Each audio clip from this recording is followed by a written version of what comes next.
তো ডিজিটাল পর্দা না, আমরা বলছি ফাতিমা রাদিয়াল্লাহু আনহার মতো পর্দা, আয়েশা রাদিয়াল্লাহু আনহার মতো পর্দা, খাদিজা রাদিয়াল্লাহু আনহার মতো পর্দা। আল্লাহ পাক তৌফিক দান করুন। সহজ চারটা কথা আপনাদেরকে বলে দেই, মা বোনদেরকে বলছি। পোশাকটা এমন হবে না, আপনার পোশাকটা এমন হবে না যে পোশাকটা পরেও গায়ের কাঠামো বোঝা যায়। এক নম্বর কথা, ফুল স্টপ। এমন বোরখাও চলবে না যে বোরখা পরলে গায়ের কাঠামো দেখা যায়। এটি প্রজেক্টর আছে ওখানে, হয়তো বা দেখতে পাচ্ছেন, বুঝাচ্ছি। এই যে আমার জামার হাতা দেখতে পাচ্ছেন, আমার হাত কতটুকু মোটা আপনি কি বুঝতে পারছেন? আমার মাসল কি বুঝতে পারছেন কত চওড়া? 4 প্যাক না 6 প্যাক? আচ্ছা, এটা কোনো প্যাকই না অবশ্য। আচ্ছা, তো এখন এটা ঠিক আছে পর্দা। এটা যদি আপনার অন্য কোনো অঙ্গ প্রত্যঙ্গ হয় একই হুকুম। প্রতিটার ক্ষেত্রে কি একই হুকুম? হাতের ক্ষেত্রেও যেমন হুকুম, অন্য সমস্ত অঙ্গ প্রত্যঙ্গের ক্ষেত্রে কি একই হুকুম। বুঝাতে পারছি? আর ভেঙে বলার দরকার আছে? আচ্ছা, এখন যদি এই কাপড়টা এমন হয় যে কাপড় পরেও আমার হাতের কাঠামোটা এভাবে বোঝা যাচ্ছে, দেখেন এখন বোঝা যাচ্ছে যে আমার হাত কতটুকু মোটা কতটুকু পাতলা, এই পর্দা চলবে না, এই বোরখা চলবে না। এটা 1 নাম্বার। 2 নাম্বার কি? 2 নাম্বার হচ্ছে কাপড়টা এত পাতলা হবে না যেটা পরেও বাইরে থেকেই ভিতরের অঙ্গ দেখা যাচ্ছে। ঠিক আছে? একটু দেখেন, আমার এই জামা দিয়ে কি ভিতর থেকে বাইরে থেকে দেখা যাচ্ছে যে আমার হাতের রং কেমন? এটা ঠিক আছে। যদি কাপড়টা এমন হতো যে বাহির থেকেই ভিতরের অঙ্গ দেখা যাচ্ছে, তাহলে এটা পর্দা হতো না। 2 নম্বর পয়েন্ট কি তাহলে? এই কাপড়টা এমন হবে না যে কাপড় পরেও বাহির থেকে ভিতরের অঙ্গ দেখা যায়। 2, আমি চেষ্টা করছি সহজ করে বলার জন্য। 3 নাম্বার হচ্ছে কাপড় এমন হবে না যে কাপড়টা পুরুষদের কাপড়ের সাথে সাদৃশ্য আছে। আপনি টি শার্ট, গেঞ্জি, স্কিন প্যান্ট বা পুরুষরা যে পোশাকগুলো পরে এগুলো পরতে পারবেন না। কথা কি বুঝতে পারছেন? এটা 3 নাম্বার। আর 4 নাম্বার হচ্ছে অমুসলিমদের সংস্কৃতির সাথে, তাদের ধর্মীয় কালচারের সাথে সাদৃশ্য আছে এমন কোনো পোশাক আপনার পরা যাবে না। এটা ছেলে মেয়ে উভয়ের জন্যই বলছে। কয়টা বললাম মূলনীতি ভাই? 4টা। মা বোনকে শেখাতে পারবেন তো ইনশাল্লাহ? কাপড় এমন হবে না যে কাপড় এত টাইট যেটা পরলে শরীরের কাঠামো বোঝা যায়, পর্দা হয় নাই, চলবে না। যদি বোরখাও হয় তবুও চলবে না।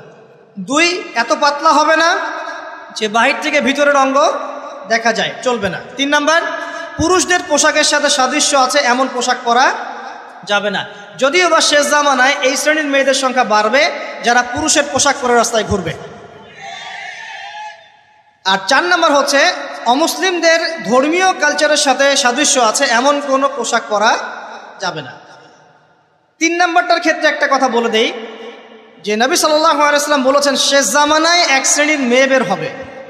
শেষ জামানা বলতে আসলে ওই জামানায়, নবীর জামানায় তারা ছিলেন না, তারা পরবর্তীতে কোনো জামানায় আসবেন, যেটা আমরা এখন দেখতে পাচ্ছি। তো এমন এক শ্রেণীর মেয়ের কথা বলা হয়েছে যে যারা কাপড় পরেও নগ্ন থাকবে। কি থাকবে? নগ্ন। আরবিতে বলা হচ্ছে নিসাউন, তারা এমন এক শ্রেণীর মহিলা হবে কাসিয়াতুন, কাপড় পরে থাকবে, আরিয়াতুন, তারপরেও নগ্ন থাকবে। বোঝানোর প্রয়োজন আছে কি? কোনো প্রয়োজন নাই, অ্যাডাল্ট আপনারা সব বোঝেন।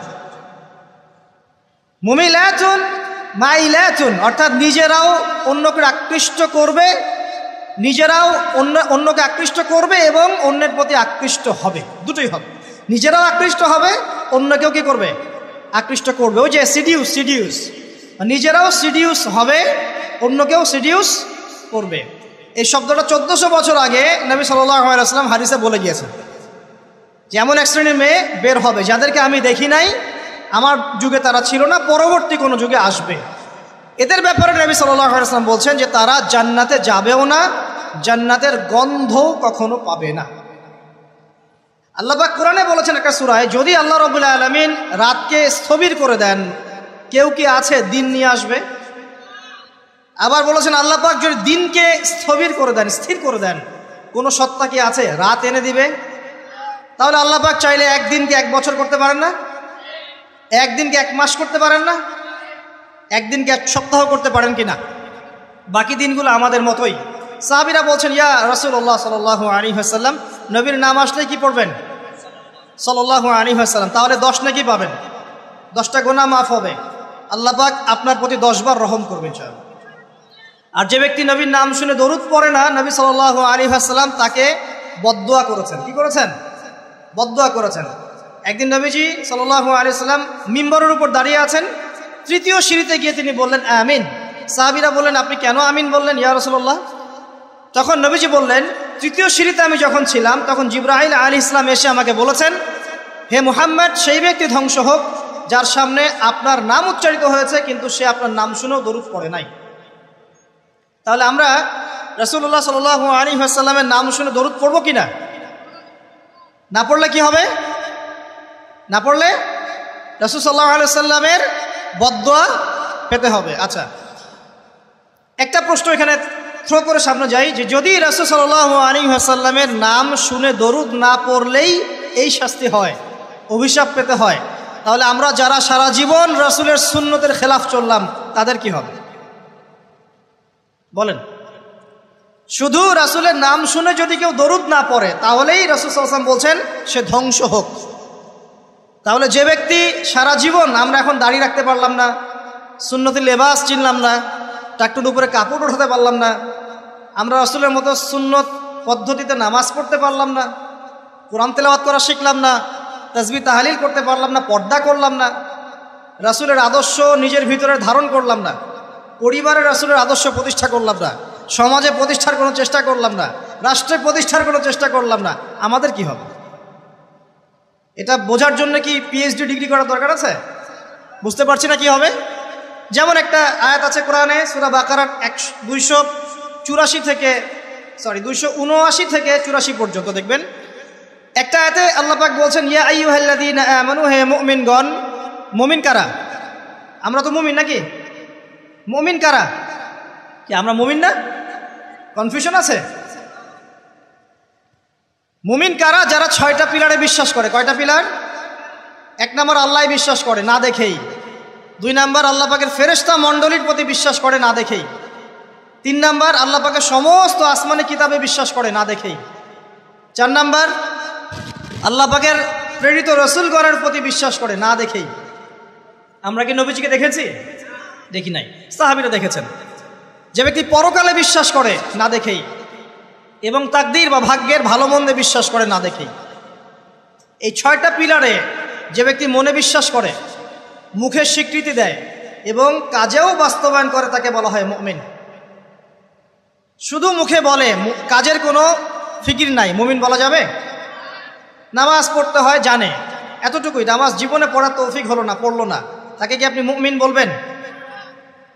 আচ্ছা, তো আমরা যদি মুমিন হই, আমাদেরকে আল্লাহ পাক বলছেন, কি বলছেন? ইত্তাকুল্লাহ, তোমরা আল্লাহকে ভয় করো, তোমরা আল্লাহকে ভয় করো। ওয়াযারু মা বাকিয়া মিনার রিবা, এবং সুদের অবশিষ্ট অংশগুলো ছেড়ে দাও। ইন কুনতুম মুমিনিন, যদি প্রকৃত অর্থেই তোমরা মুমিন হয়ে থাকো। তারপরের আয়াত আল্লাহ পাক বলছেন, ওয়া ইল্লাম তাফআলু, তোমরা যদি সুদ না ছাড়ো। কি না ছাড়ো? সুদের আরবি হচ্ছে রিবা, যেটা দিয়ে পুরো ওয়ার্ল্ডের ইকোনমিক সিস্টেম এখন দাঁড়িয়ে আছে। তোমরা যদি সুদ না ছাড়ো তাহলে কি হবে? ফাযানু বিহারবিম মিনাল্লাহি ওয়া রাসূলিহি, তাহলে আল্লাহ এবং তার রাসূলের বিরুদ্ধে যুদ্ধের ঘোষণা শুনে রাখো। এখন আমাকে বলেন, মুমিন ব্যক্তি যদি, মুমিন হোক আর কাফের হোক আর যেই হোক, সে যদি আল্লাহ এবং তার রাসূলের সাথে যুদ্ধ করে, সে কি পরকালে নাজাত পাবে? মুসলিম হয়ে কালিমা পড়ে সুদ খেয়ে যদি আল্লাহ এবং তার রাসূলের সাথে যুদ্ধ করে, সে কি কবরে প্রশ্নের উত্তর দিতে পারবে? সে হাউজে কাউসারের পানি পাবে? সে নবী সাল্লাল্লাহু আলাইহি ওয়াসাল্লামের সুপারিশ পাবে? এতটুকু বোঝার জন্য কি আমার পিএইচডি করার দরকার আছে? ঠিক একই কথা, যদি আমরা নবীর নাম শুনে দরুদই না পড়লাম তাহলেই ধ্বংসের কথা বলা হচ্ছে। আর সারা জীবন যদি আমরা রাসূল সাল্লাল্লাহু আলাইহি ওয়াসাল্লামের আদর্শের খেলাফ চলি, তাহলে কি আমাদের পরকালটা শুভ হবে? কি মনে হয়? অতএব আজকের প্রথম নসিহত অনেক হবে ইনশাআল্লাহ। জীবনের প্রতিটা ডিপার্টমেন্ট, আপনার ইবাদত, পরিবার, সমাজ এবং অন্যান্য সেক্টরগুলো, বিশেষ করে অর্থনৈতিক সেক্টরটা রাসূলুল্লাহ সাল্লাল্লাহু আলাইহি ওয়াসাল্লামের আদর্শে ঢেলে সাজানোর চেষ্টা করেন। আল্লাহ পাক তৌফিক দান করুন। পারা যাবে ইনশাআল্লাহ? যাদের দাড়ি নাই রাখবেন তো আজকে ইনশাআল্লাহ?